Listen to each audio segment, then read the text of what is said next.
La Masia is FC Barcelona's world-famous youth academy, celebrated for producing some of the greatest footballers in history. Originally, La Masia was the name of a traditional Catalan farmhouse next to Camp Nou, converted into a residential training center in 1979. It became the heart of Barca's philosophy, developing players not just for technical skill, but also for tactical intelligence, creativity, and a deep understanding of the club's style of play. So, I am going to look for the last 20 years and telling you the top key players La Masia ever made. And if we roll back to the year 2002, an 18-year-old Andrés Iniesta made his official first-team debut for FC Barcelona in a UEFA Champions League group stage match against Club Brugge. He was just 18 years old at the time, and although he didn't score, his composure and vision stood out immediately. Andrés Iniesta was born in a small town called Fuentealbilla, in the province of Albacete, Spain, in 1984. His father, a humble bricklayer, noticed early on that his son had a special gift with the ball. At just 12 years old, Iniesta left his family behind to join La Masia, FC Barcelona's youth academy. He was shy, quiet, and often cried at night from homesickness, but his talent was undeniable. At La Masia, Iniesta grew into a midfielder of rare intelligence. He wasn't the strongest or the fastest, but he had something even more valuable: vision, control, and courage under pressure. Xavi later said, "If you press Andrés, you never win the ball. He's the embodiment of calm." By the mid-2000s, Iniesta became an essential part of Barcelona's midfield trio with Xavi Hernandez and Sergio Busquets. Together, they defined the tiki-taka style, dominating football with short passes, patience, and brilliance. But Iniesta's most legendary moment came not in club football, but in the 2010 FIFA World Cup final. On July 11th, in Johannesburg, Spain faced the Netherlands. It was 0-0 in extra time when Cesc Fabregas found Iniesta in the box. With one perfect strike, Iniesta scored the goal that won Spain their first ever World Cup. What made it even more emotional was that Iniesta celebrated by taking off his shirt, revealing a message. The entire world saw not just a football genius, but a man of heart and humility. After years of glory at Barcelona, for Champions Leagues, 9 La Liga titles, and countless cups, Iniesta left in 2018, in tears, saying goodbye to the club he had served for more than 2 decades. Even today, Iniesta is remembered not only as one of the greatest midfielders ever, but also as a symbol of sportsmanship, humility, and class. Sir Alex Ferguson once said, "I don't think Iniesta gets the recognition he deserves. He's a fantastic player who makes Barcelona tick." But while Iniesta was shining for his country, at his club Barcelona he shared the pitch with another legend, Lionel Messi.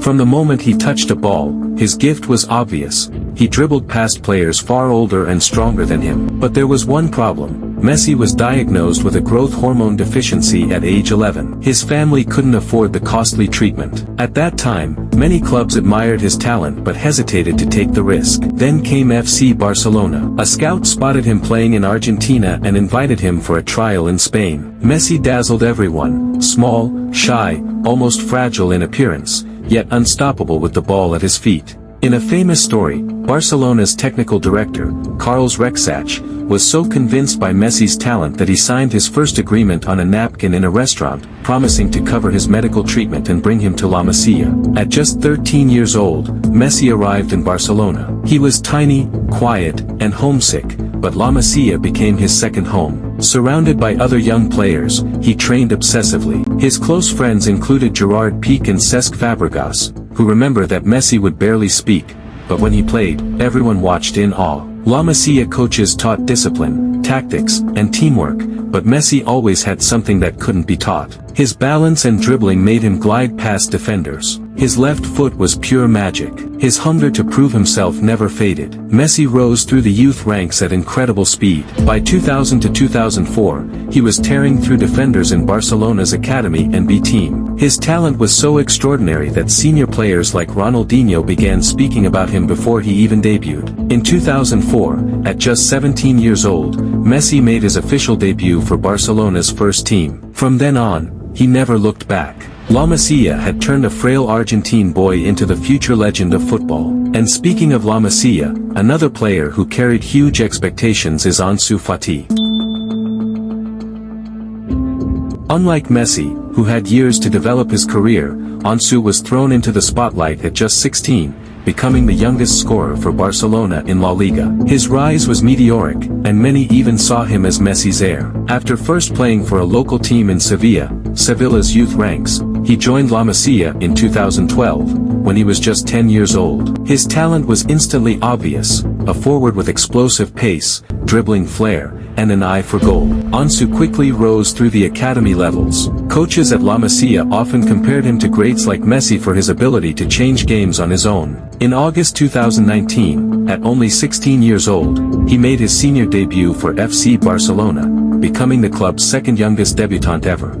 Shortly after, he scored against Osasuna, making him Barca's youngest ever goalscorer in La Liga at the time. The world was amazed. He was fast, confident, and could score goals against the best defenders. People even called him the next Messi. But today, many fans say Ansu Fati has lost his talent. Why did this happen? The first reason is injuries. In November 2020, Ansu suffered a serious knee injury that kept him out for almost a year. For a young player, missing so much football is very difficult. After returning, he had more problems with his muscles and missed many games again. These injuries stopped his growth and made it hard for him to regain his rhythm. Barcelona was going through financial and sporting problems, changing coaches often. Ansu did not get enough time to adapt and find his place in the team. Other young players like Pedri, Gavi, and later Lamine Yamal started to shine, while Ansu struggled to keep up. Ansu Fati's decline is not because he truly lost his talent, but because injuries, pressure, and difficult circumstances slowed his progress. He is still young, and many players have come back stronger after hard times. If he stays healthy and regains his confidence, Ansu Fati might still show the world the magic he once had. And even wearing the iconic number 10 shirt after Messi. His story is about raw talent and resilience, especially after all those injuries. But Ansu isn't the only young star to capture the world's attention at Barcelona. Around the same time, another teenager was making headlines, Gavi.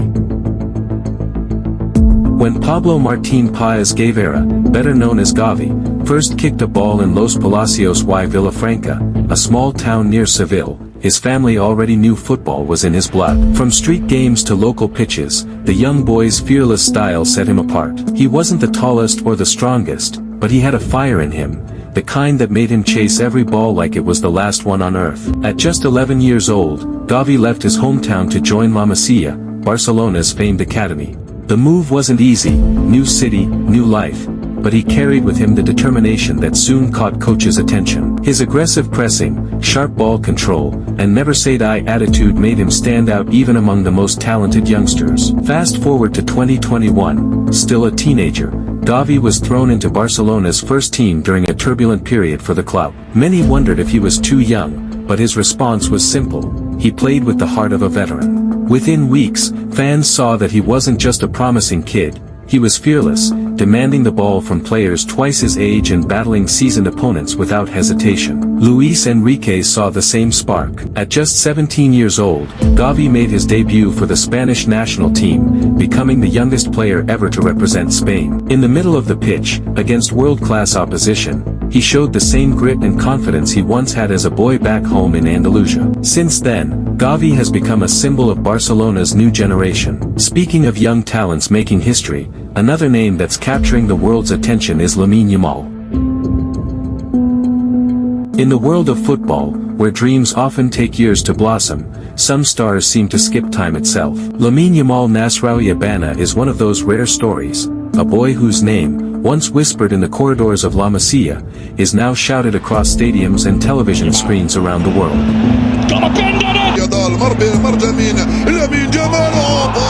At just 7 years old, Yamal joined La Masia, FC Barcelona's world-famous youth academy. Coaches spoke about his balance, his control, his flair. He didn't just play football, he painted with it. Every touch was a brushstroke, every dribble a moment of art. By the time he was 15, Yamal was already breaking barriers that once seemed impossible. In April 2023, Xavi Hernandez, himself a La Masia legend, gave him his first team debut for FC Barcelona. At that moment, Lamine became the youngest player ever to appear for Barca in La Liga.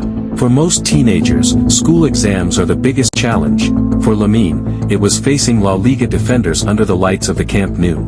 The rise didn't stop there. In 2023, Yamal became Spain's youngest ever international player, and not just that, he scored in his debut, becoming Spain's youngest ever goal scorer. Records fell one after another, yet his calm smile never faded. The boy from Esplugues was doing it all with a maturity far beyond his years.